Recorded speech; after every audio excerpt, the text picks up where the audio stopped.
Kinuha niya ang libro ni Cole na nagpapakita ng interes sa Roland City Hall, na nagsasabi na marami siyang matututunan doon. Kapag bumalik siya sa Hilaga, maaari niyang makuha ang anumang gusto niya sa pamamagitan lamang ng pagbanggit nito sa kanilang ama. Gayunpaman, iyon ay higit pa tungkol sa kanyang katayuan at sa pagpayag ng kanyang ama na makinig sa kanyang mga mungkahi na limitado lamang sa teritoryo ng kanilang pamilya. Ngunit dito sa City Hall na ito na halos walang mga maharlika at kung saan walang nagmamalasakit kung si Edith ay anak ng isang duke mula sa Hilaga, bawat isa ay hinuhusgahan batay sa kanilang trabaho at kakayahan. Inihampas ni Duke Calvin ng Northern Territories ang sulat mula kay Edith sa mesa. Dahil sa moldite niyang anak na babae, napamura siya sa kanyang galit, kinuha ni Duke Calvin ang isang baso mula sa mesa, nagbabalak na basagin ito sa lupa, ngunit itinigil niya ang mid-action plan. Ang tasa ay gawa sa pinong bubog na kristal na nagkakahalaga ng halos 3 ginto. Hindi niya kayang basagin ang ganoong mahalagang bagay. Pagkatapos ng ilang pagmumuni-muni, dahan-dahan niyang binawi ang kanyang kamay at ibinalik ang tasa sa mesa. Hindi niya inaasahan na si Haring Roland ay direktang babawiin ang lahat ng mga maharlika, ang higit na ikinagulat niya ay ang desisyon ng kanyang anak na babae, na karaniwang malaki ang mga pakinabang para sa kanya, ay kaagad na sumang-ayon sa lahat ng mga kondisyon ng kanyang kamahalan at hinikayat pa si Duke Kelvin na harapin ang katotohanan at huwag lumaban ng matigas ang ulo. Ito ba talaga ang anak niya? Sobrang sakit ng ulo ni Kelvin. Kung susundin niya ang utos ng hari, mawawalan siya ng kontrol sa Northern Territory. Nakikipag-usap lang siya sa mga pamilya ng host at tagapakinig na iniisip na sa wakas ay magkakaroon na siya ng kontrol sa buong teritoryo, para lang makita niya ang kanyang sarili pabalik sa Square 1. Ngunit paano kung hindi siya sumunod sa kanyang kamahalan? Isinama ni Edith ang mga kahihinatnan sa liham. Ang liham ay nakasulat sa isang pamilyar na tono ni Edith. Nai-imagine pa ni Calvin ang pangungutya sa kanyang mukha habang isinusulat niya ang liham na ito. Sa tuwing pinag-uusapan niya ang tungkol sa kabiguan, ilalarawan niya ang kanyang sariling kapalaran sa isang nakakatakot na kalmadong tono. Isinulat ni Edith na sila ni Cole ay makukulong magpakailanman. Samantalang mas malala pa ang kapalaran ni Calvin. Tinanong pa niya si Kelvin sa sulat, na hinihiling sa kanya na maingat na pag-isipan kung paano pakikitunguhan ng ika-4 na prinsipe ang isang anak na babae ng duke na hindi makalaban. Madaling nailista ni Edith ang daan-daang nakakahiyang pamamaraan na magpapasigla sa sinumang tao. Marahil kapag nagsawa na sa kanya ang ika-4 na prinsipe ay itatapon na siya. Sino ang nakakaalam kung saan siya ipapadala ni Roland at mawawala ng tuluyan ang anak ni Kelvin? Habang nagbabasa si Calvin, mas lalo siyang nagalit, lalo na't may katapangan si Edith na banta niya, na sinasabing hindi magtatagal ng kalahating araw si Calvin at ang kanyang mga kabalyero laban kay Roland's army. Nailarawan pa niya ang ekspresyon ng mukha ng kanyang anak habang sinusulat nito ang liham. Bagamat medyo exaggerated ang tono nito, hindi niya maitatanggi ang posibilidad ng mga salita nito. Nabalitaan ang tanyag na reputasyon ng 4th Prince. Habang nasa isip ang mga kaisipang ito, unti-unting kumalma ang duke. Nagsulat din si Edith tungkol sa kanyang mga obserbasyon sa hangganang bayan, ang mga armas, teknolohiya, ekonomiya at sistemang pampulitika. Sa huli, iminungkahi niya na magpadala si Calvin ng isang formal na liham sa kanyang kamahalan, na nagpapahayag ng pagsusumite ng Northern Territory. Sa isang malalim na buntong hininga, maingat na iniligpit ni Calvin ang sulat at naglatag ng bagong papel na blanko.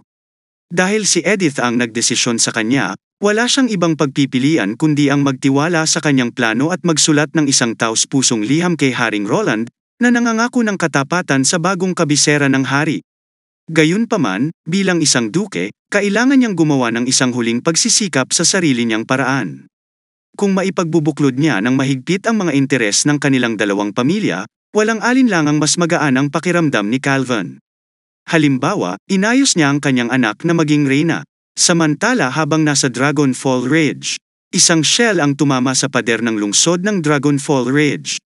Ang commander na namamahala ay si Axe, na tumitingin sa kanyang mga binocular, nakakita ng malaking bitak sa dingding na bato. Ang 152mm Naval Artillery ay tumagos na sa gate ng lungsod at sa hilagang bahagi ng lungsod. Ngayon, hinihintay na lang nila ang huling pasukan upang maglunsad ng isang buong sukat na pag-atake. Sigaw ng isang sundalo na nasa itaas ng lookout post. May paggalaw sa gate ng lungsod. Para silang nag-iipon ng mga kabayo at kabalyero. Lumapit si Vayner, nagtatanong kung dapat nilang ayusin ang pakay ng naval gun. Umiling si Axe, hindi siya nag-aalala tungkol sa pagharap sa ulo ng kaaway na si Knight. Bumaling si Spear, sinabi niya pagkatapos ng pagsingil na ito, malamang na hindi na magkakaroon ng maraming kabalyero sa loob ng teritoryo. Mahinahong sagot ni Spear dahil nagpasya silang tumayo kasama ang kanyang kapatid. Ang mga taong ito ay hindi na kanyang mga kabalyero. Hayaan silang magbayad ng halaga para sa kanilang pagkakanulo. Tumango si Axe, huminto sandali at pagkatapos ay nagtanong kung paano binalak ni Spear na harapin si Redwan. Binanggit ng kanyang kamahalan sa isang kumpidensyal na liham na maliban sa mga kamag-anak ni Miss Spears, ang lahat ng nagre-rebelding maharlika ng Dragonfall Ridge ay dapat ipadala sa lungsod ng Neverwinter. Tulad ni Redwan, na binalak ni Roland na iwan siya sa paghatol ni Spears. Isang bakas ng pag-aalinlangan ang bumungad sa mukha ni Spear. Malinaw na wala pa siyang desisyon. Without pressing her further, ibinalik ni Axe ang atensyon sa lookout post, kung saan biglang sumigaw ang nagmamasid na darating ang kalaban. Isang grupo ng mga ganap na armadong kabalyero ang lumabas sa sira-sirang tarangkahan ng lungsod sakay ng kabayo. Kung ang pag-atake ni Duke Ryan sa border town kasama ang kanyang Knight's Order ay maaari pa ring magdulot ng bahagyang banta sa unang hukbo noong 1 taon. Ngayon ay wala na silang pagkakataon. Nakahanda na ang Vanguard Battalion sa Pantalan, na nahahati sa 3 squad, bawat isa ay nagmamadali patungo sa isa sa 3 breaches. Ang bawat squad ay nilagyan ng parehong action rifles at 2 mabibigat na machine gun. Hindi nagtagal, opisyal na nagsimula ang labanan para mahuli muli ang Dragonfall Ridge. Wala pang 1 oras, natapos na ang laban. Nakontrol ng unang hukbo ang kastilyo at ang simbahan ay hindi nagpakita. Ang lahat ng mga gamit sa kapilya ay ganap na naalis at hindi alam ang kinaroroonan ng pari. Ang mga maharlika ay iginapos at dinalang bihag. Habang papunta ang mga sundalo sa kwarto, nahuli nila si Redwan, na sumisigaw pa rin ng malakas, iginiit na siya ang Lord of Dragonfall Ridge at hinihiling na tratuhin sila ng ganoon. Tumingin si Spear sa nakababatang kapatid, na tahimik ng matagal bago tuluyang nagsalita. Ano ang mga pakinabang ng pagiging isang Panginoon sa Redwan? Kung siya at ang kanilang pangatlong kapatid na lalaki ay hindi nauunawaan kung paano pamahalaan ang mga gawain ng estado o walang anumang kaalaman sa mga pangangalakal. Kahit maupo si Redwan sa posisyong ito, ipinapasa lang niya ang kanyang kapangyarihan sa ibang mga sisidlan at ministro. Nagtataka si Spear kung bakit hindi nagtitiwala si Redwan sa kanyang sariling kapatid kaysa sa isang tagalabas. Matigas na sigaw ni Redwan, tinawag namang kukulam si Spear. Ang pagsasabing si Spear ay isang bastarde na inampo ng kanyang ama. Natigilan si Spear, patuloy na sumigaw si Redwan, na sinasabing si Spear ay isang pagkakamali lamang na ginawa ng kanilang ama noong bata pa siya at hindi tunay na dala ni Spear ang pangalan ng kanilang pamilya. Ayon sa kanya, si Redwan ang nararapat na magmana ng pamilya. Si Spear ay hindi sigurado kung si Redwan ay nagsasabi ng totoo o hindi. At ang pakiramdam na ang sitwasyon ay lumiliko para sa mas masahol na palakol ay malapit ng mamagitan. Gayunpaman, malamig na tumingin si Spear kay Redwan at sinabing, hindi mo rin ako kapatid. Kung ganoon, dapat matanggap ni Redwan ang parusang nararapat sa kanya. Pagkasabi noon, tumalikod si Spear at naglakad patungo sa pangunahing tarangkahan, inutusan si Axe, na ipadala si Redwan sa lungsod ng Neverwinter, na nagsasabi na si Red ay nawala ng katinuan. At marahil ang mga minahan ng karbon ang lugar na kinabibilangan niya. Si Redwang ay patuloy na sumigaw, ngunit si Spear ay nanatiling hindi kumikilos. Pagtingin sa Dragonfall Ridge, naisip niya sa kanyang sarili, umaasa na ang lupaing ito ay mas mapamahalaan sa ilalim ng pamumuno ni Roland. Gayunpaman sa lungsod ng Neverwinter, bumuhos ang malakas na ulan na may makapal na patak ng ulan na tumetama sa mga salamin ng bintana, na lumilikha ng tunog ng pitter-patter na sinamahan ng mga kidlat. Naging malabo ang tanawin sa labas. Nakatayo si Roland sa harap ng bintana, nakatingin sa malabong lungsod sa ilalim ng ulan. Isang kanta ang nagpatuloy sa kanyang pandinig. Naalala niya ang drama premiere 3 days ago. Nakakamangha ang epekto ng ipares sa kakayahan ni Echo. Ang madla ng 5,000 katao, kabilang si Roland mismo, ay nakadama ng matinding pagkamangha na nagmumula sa kanilang mga puso. Ito ang kapangyarihan ng Resonance Zone. Nawala sa pag-iisip, biglang nabalik sa realidad si Roland nang ang pinto ng opisina ay bumukas. Pumasok si Barrow sa silid. Mula nang isagawa ang salot na lungsod ng pag-ibig, maraming residente ang dumagsa sa City Hall upang mag-apply ng paupahang pabahay at bumili ng sarili nilang mga tahanan. At nagkaroon din ng isang makabuluhang pagtaas sa mga pag-aasawa. Pinuri ni Roland si Barrett para sa kanyang mabuting gawain at binigyang diin ang pangangailangan na ipagpatuloy ang pagpapalawak ng recruitment ng mga migrante at refugees. Ang isang sapat na populasyon ay mahalaga para sa pag-unlad ng lungsod ng Neverwinter. Tinawag si Scroll at nagbuhos si Roland ng isang tasa ng tsaa. Ipinahayag niya ang kanyang pagnanais na palawakin ang saklaw ng edukasyon upang maisama ang mga refugees na kararating lamang sa lungsod ng Neverwinter. Nag-isip sandali si Scroll at pagkatapos ay tapat na sinabi na maaaring mahirap itong makamit sa ngayon. Nagkaroon sila ng kakulangan sa mga kawani ng pagtuturo at mga silid-aralan na naging dahilan upang matugunan ang mga pangangailangan ng lahat. Iminungkahi ni Roland ang isang mungkahi upang maibsan ang pressure sa mga guro at paginahin ang pag-aaral sa sarili.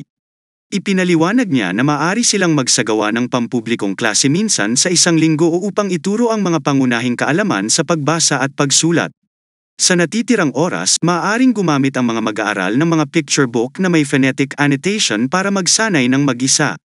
Walang mga pagsusulit at walang mandatoryong pagdalo. Ang lahat ay depende sa inisyatiba ng individual. Saglit na nag-isip si Scroll, na nagsasabing kung ganoon nga ang kaso nang walang nagbabantay sa kanila, magiging kahanga-hanga kung isa sa 10 tao ang makakapag-aral sa sarili nilang oras. Ngumiti si Roland, gusto lang niyang bigyan ng pagkakataon ang lahat.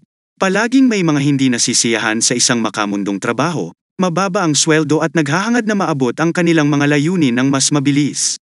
Upang maiwasan ang mga taong ito sa maling landas, dapat nilang gabayan sila sa pagpapabuti ng sarili sa tamang paraan.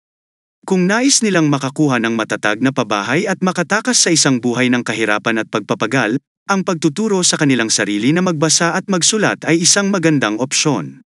Sa sandaling gumawa sila ng inisyatiba upang matuto sa sarili, makakatulong din ang pamamaraang ito sa mga mas maagang sumali sa pag-unlad ng lungsod. Sa tirahan ng mangkukulam, nagising si Wendy nang makitang tumigil na sa wakas ang malakas na ulan na tumagal ng buong gabi. Humikab at nag-inat, bumangon siya sa kama, itinulak ang bintana, at pagkatapos ay bumalik sa gilid ng kama upang kurutin ang mga pisngi ni Nightingale, na tumugon sa isang mahinang siyanggal at ibinaon ang kanyang mukha sa unan. Nakangiting umiling si Wendy at saka nag-almusal mag-isa. Ang Witch Union ay hindi kailanman nagtakda ng isang takdang oras para sa pagbangon, kaya ang bawat isa ay may posibilidad na tumulo para sa almusal sa kanilang sariling bilis. Si Lightning at Maisie ang laging nauuna, na sinusundan ng mga taong tulad nina Anna, Agatha at Lucy. Nahulog si Wendy sa isang lugar sa gitna. Si Nightingale ang palaging huling bumangon na naiimpluwensyahan ng pag-ibig ng kanyang kamahalan sa pagtulog. Maliban kung may mahalagang bagay, hindi sisimulan ni Roland ang pagharap sa mga opisyal na tungkulin hanggang sa mataas na ang araw sa kalangitan, at nakasanayan na ni Nightingale ang ugali na ito. Sa kabila ng pagiging isa sa mga pinakamaingat at matalas na miyembro noon sa Witches Association, laging alerto sa kahit kaunting problema. Nagbago na ang mga ugali niya. Nakapagtatakang, hindi ito nakita ni Wendy bilang isang masamang bagay. Pagkatapos ng kanyang almusal, pumunta siya sa unang palapag ng gusali ng mangkukulam. Pagkapasok niya sa gusali, sinalubong siya ni Ling, na sinundan ng ilang batang babae na kapareho ng edad. Sabi ni Wendy, magandang umaga sa 3 maliliit na babae na umupo sa desk ng opisina at pagkatapos ay nagtanong tungkol sa mga layag ng unang volume ng Witch Diary. Masayang ibinalita ni Ling na ito ay napakapopular. Ang isa pang batang babae ay nagulat na nakabenta sila ng humigit kumulang 60 mga kopya noong nakaraang linggo. At sa rate na ito, ang unang naiprint na 1,000 kopya ay mabibili sa isa pang kalahating buwan ang nakalipas. Medyo nagulat si Wendy nang marinig ang resultang ito. Kung tutuusin, bilang isang purong nakakaaliw na libro na hindi nakakabusog sa sikmura at hindi rin nakakatulong sa pag-aaral at medyo mataas ang presyo, hindi ka panipaniwala na ito ay nabenta ng husto. Ang ideya ay orihinal na nagmula kay Roland at nakikita ang katanyagan nito. Nakaramdam ng labis na lakas ng loob si Wendy. At hindi na siya makapaghintay na ailatag ang kanyang papel at panulat, nagsimulang mag-brainstorm ng nilalaman para sa susunod na picture book. Nakangiting sinabi ni Wendy na itatampok sa susunod na libro si Echo bilang pangunahing tauhan. Tinanong ni Wendy ang tatlong maliliit na babae kung ano sa palagay nila ang ibig sabihin ng pamagat na Echo, ang prinsesa ng Sliver Moon mula sa malayong timog, isang lupainang nagngangalit na buhangin at apoy sa ilalim ng lupa. Nagningning ang mga mata ng tatlong babae habang sila ay bumulalas.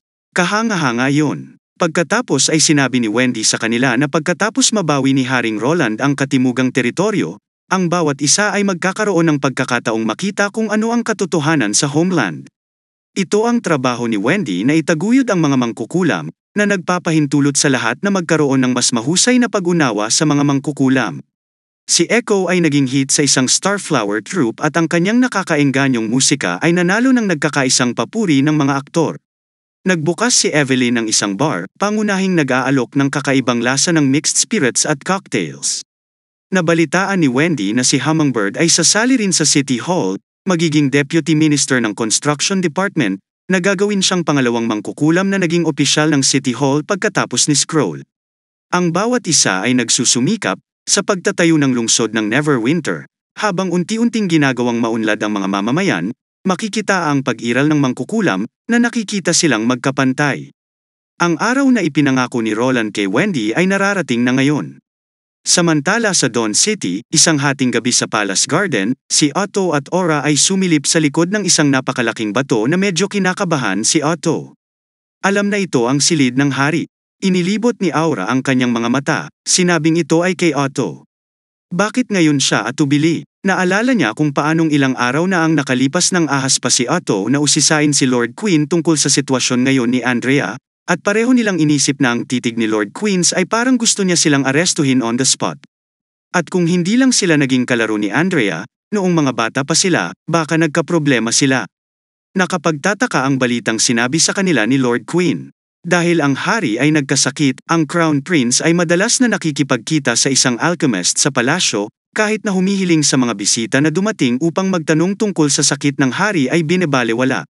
Nasulya pa ni Lord Queen ang alchemist, sinabing siya ay isang dalagang nababalot ng itim na belo. At nang marinig ito, hindi maiwasan ni Otto na isipin ang simbahan. Kung hindi lang dahil sa paglalakbay niya sa border town, baka hindi siya nagkaroon ng ganoong koneksyon. Ngunit pagkatapos na makilala si Roland at malaman ang tungkol sa kung paanong lihim na nilinang ng simbahan ang mga mangkukulam na tinawag na mga dalisay sa pagtatangkang ibabagsak ang mga kaharian at isang mass power ang bubuuin para sa Divine War. At ipinagmamalaki nilang dalawa na binuksan ang lihim na daanan, ang kanilang lihim na tagpuan mula sa kanilang mga pagtitipon noong bata pa sila. Binanggit ni Otto na noon ay 10 taong gulang pa lamang sila, at kung nalaman ito ng kanyang kamahalan ay pinagalitan na lamang niya ang mga ito. Ngunit ngayon ay pumasok ng walang pahintulot. Wala siyang ideya kung ano ang maaaring isipin ng kanyang kamahalan. Naglabas si Aura ng isang basong bote mula sa kanyang waist pouch, binuksan ang takip at ibinuhos ang amber na likido sa rehas, na agad na natunaw ang mga bakal. Pumasok ang dalawa sa daanan at sa dulo ng lihim na lagusan ay nasa likod ng furry place sa kwarto ng hari.